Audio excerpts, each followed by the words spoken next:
Hi friends, welcome to our channel. Brahmamudi serial next ఎపిసోడ్లో ఏం జరగబోతోందో ఈ వీడియోలో చూసి తెలుసుకుందాం.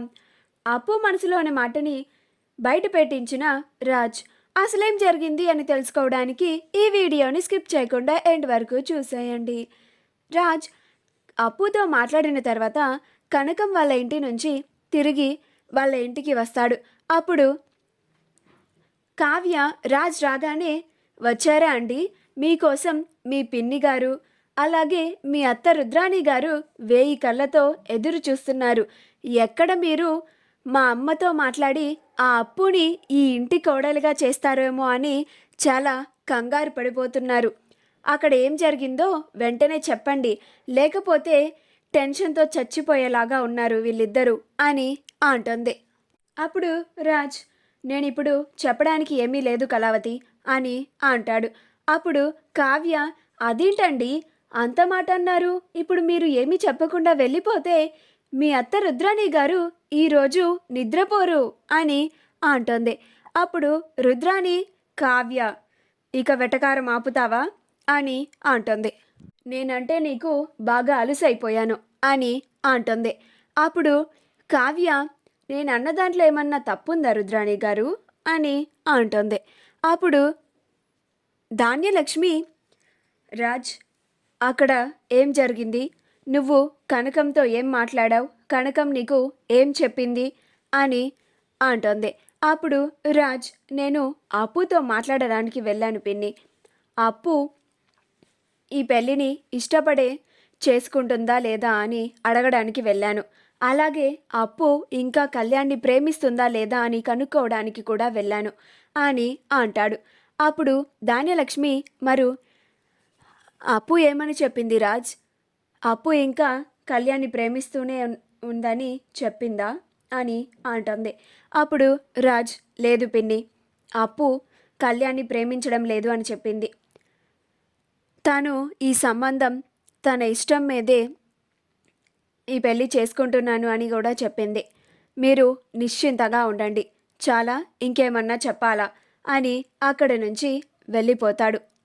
అప్పుడు కావ్య ధాన్యలక్ష్మిని, చాలా చిన్నత్తయ్య గారు, ఇంకా ఏమన్నా నన్ను అనాల్సిన మాటలు మిగిలి ఉన్నాయా అని అంటోంది. అప్పుడు ధాన్యలక్ష్మి అక్కడి నుంచి వెళ్ళిపోతుంది. రుద్రాణి కూడా తన గదికి వెళ్ళిపోయి, నేను కనకంకి కాల్ చేసి మాట్లాడింది చాలా బాగా వర్కౌట్ అయ్యింది అని ఆనందపడుతూ ఉంటుంది. అందుకే రాజ్ అంతా నిరాశగా ఇంటికి తిరిగి వచ్చాడు అని అనుకుంటూ ఉంటుంది. రాజ్ తన గదికి వెళ్ళగానే ఎలాగైనా సరే కళ్యాణ్ అప్పుల మధ్యలో ఉన్న ప్రేమని బయటికి తీసుకొని వచ్చి వాళ్ళకి పెళ్లి చేయాలి అని ఆలోచిస్తూ ఉంటాడు. కానీ అది ఎలా చేయాలి అని అనుకుంటూ ఉంటాడు. అప్పుడు రాజ్ ఆలోచిస్తూ ఉంటే తనకి ఒక ఐడియా వస్తుంది. ఏంటంటే, రాజ్ కళ్యాణ్కి యాక్సిడెంట్ అయింది అని ఒక ఇన్సిడెంట్ని క్రియేట్ చేసి ఎలాగైనా సరే ఆ విషయం అప్పుకి తెలిసేలా చేయాలి అని అనుకుంటాడు. అప్పుడు నిజంగా అప్పు కళ్యాణ్ని ప్రేమిస్తే తను వెంటనే కళ్యాణ్ కోసం వస్తుంది అని అనుకుంటాడు. అప్పుడు రాజ్ ఎలాగైనా సరే ఇది రేపే అమలు చేయాలి అని అనుకుంటాడు. మరుసటి రోజు రాజ్ కళ్యాణ్ దగ్గరికి వెళ్తాడు. కళ్యాణ్ దగ్గరికి వెళ్ళి, కళ్యాణ్ అని అంటాడు. అప్పుడు కళ్యాణ్, ఏంటన్నయ్య అని అంటాడు. అప్పుడు రాజ్, బాధపడుతున్నావారా అని అంటాడు. అప్పుడు కళ్యాణ్, మరి నేను ఇంకా చేసేది ఏమి లేదు కదా అన్నయ్య అని అంటాడు. అప్పుడు అన్నయ్య నాతో రా అని కళ్యాణ్ని తీసుకెళ్తూ ఉంటాడు. అప్పుడు కళ్యాణ్, అన్నయ్య ఎక్కడికి తీసుకెళ్తున్నావన్నయ్య, నేను రాను, నా మనసేం బాగోలేదు, నేను ఇప్పుడు ఎక్కడికి రానన్నయ్య అని అంటూ ఉంటాడు.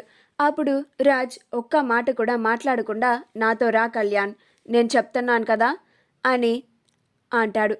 అప్పుడు కళ్యాణ్ ఏమనకుండా రాజ్తో వెళ్తూ ఉంటాడు. అప్పుడు రాజ్ కళ్యాణ్ని హాస్పిటల్కి తీసుకెళ్తాడు. అప్పుడు కళ్యాణ్, ఏంటన్నయ్య హాస్పిటల్కి తీసుకొని వచ్చావు అని అంటాడు. అప్పుడు రాజ్, చెప్తాను నువ్వు రారా, చెప్తే కానీ రావా ఏంటి అని అంటాడు.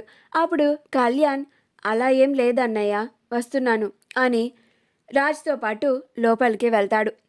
అక్కడ రాజ్ రిసెప్షనిస్ట్తో ఇలా కళ్యాణ్ అనే వ్యక్తి కోసం ఎవరైనా ఇక్కడికి హాస్పిటల్కి వస్తే ఐసీయూ వార్డు వైపు పంపించండి అని రిసెప్షనిస్ట్కి చెప్పి కళ్యాణ్ని ఐసీయూ వార్డు వైపుకి తీసుకొని వెళ్తాడు.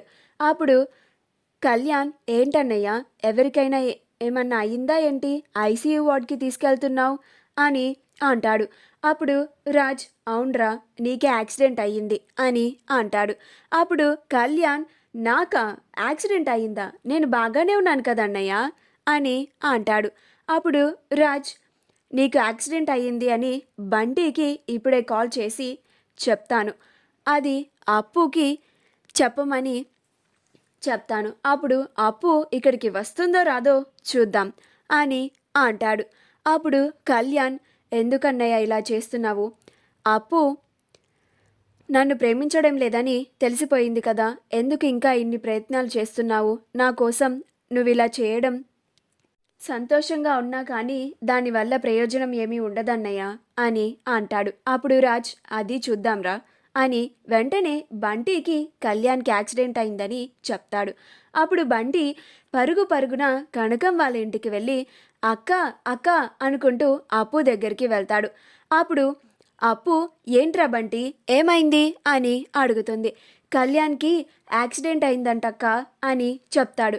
అప్పుడు అప్పు, అవునా, పద అని వెంటనే అప్పు బయటికి వస్తుంది. అప్పుడు కనకం, ఎక్కడికప్పు అని అడుగుతుంది. ఇప్పుడే వెంటనే వస్తానమ్మా చెప్పి అప్పు వెంటనే హాస్పిటల్కి వస్తుంది.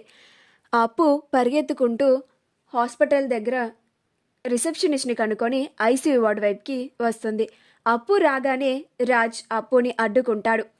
నువ్విక్కడికి రావడానికి వీల్లేదు అని అంటాడు. అప్పుడు అప్పు, ప్లీజ్ బావా, నన్ను వెంటనే కవిని చూడనివ్వు అని అంటుంది. అప్పుడు రాజ్, నువ్వు కళ్యాణ్ని ప్రేమించినప్పుడు, కళ్యాణ్ని పెళ్లి చేసుకోవడానికి నీకు ఇష్టం లేనప్పుడు, మీరిద్దరూ వేరు వేరు అన్నప్పుడు వాడికి నీకు సంబంధం ఏమిటి, వాడికి యాక్సిడెంట్ అయితే నీకేంటి, అయినా ఇప్పుడు వాడిని చూడడానికి ఎందుకు వచ్చావు అని అంటాడు. అప్పుడు అప్పు, లేదు బావా, ప్లీజ్ ఒక్కసారి కవిని చూడనివ్వు, కవి ఎలా ఉన్నాడు అని టెన్షన్ పడుతూ ఉంటుంది. అప్పుడు రాజ్, చూసావా అప్పు, నువ్వు నీ ప్రేమని నీలో దాచుకోలేకపోతున్నావు, అదేదో నీ నోటితో చెప్పచ్చు కదా, ఎందుకు ఇంతలాగా దాస్తున్నావు అని అంటాడు. అప్పుడు అప్పు, అవును బావా, నేను కవిని ప్రేమిస్తున్నాను అని అంటుంది. ఇదంతా కళ్యాణ్ ఒక పక్క నుండి వింటూ ఉంటాడు. విని చాలా ఆనందపడుతూ ఉంటాడు. మా వీడియో కనుక మీకు నచ్చినట్లయితే లైక్ చేయండి, షేర్ చేయండి, మా ఛానల్ని సబ్స్క్రైబ్ చేసుకోండి, పక్కనే ఉన్న బెల్ ఐకాన్ని క్లిక్ చేయడం మాత్రం మర్చిపోకండి.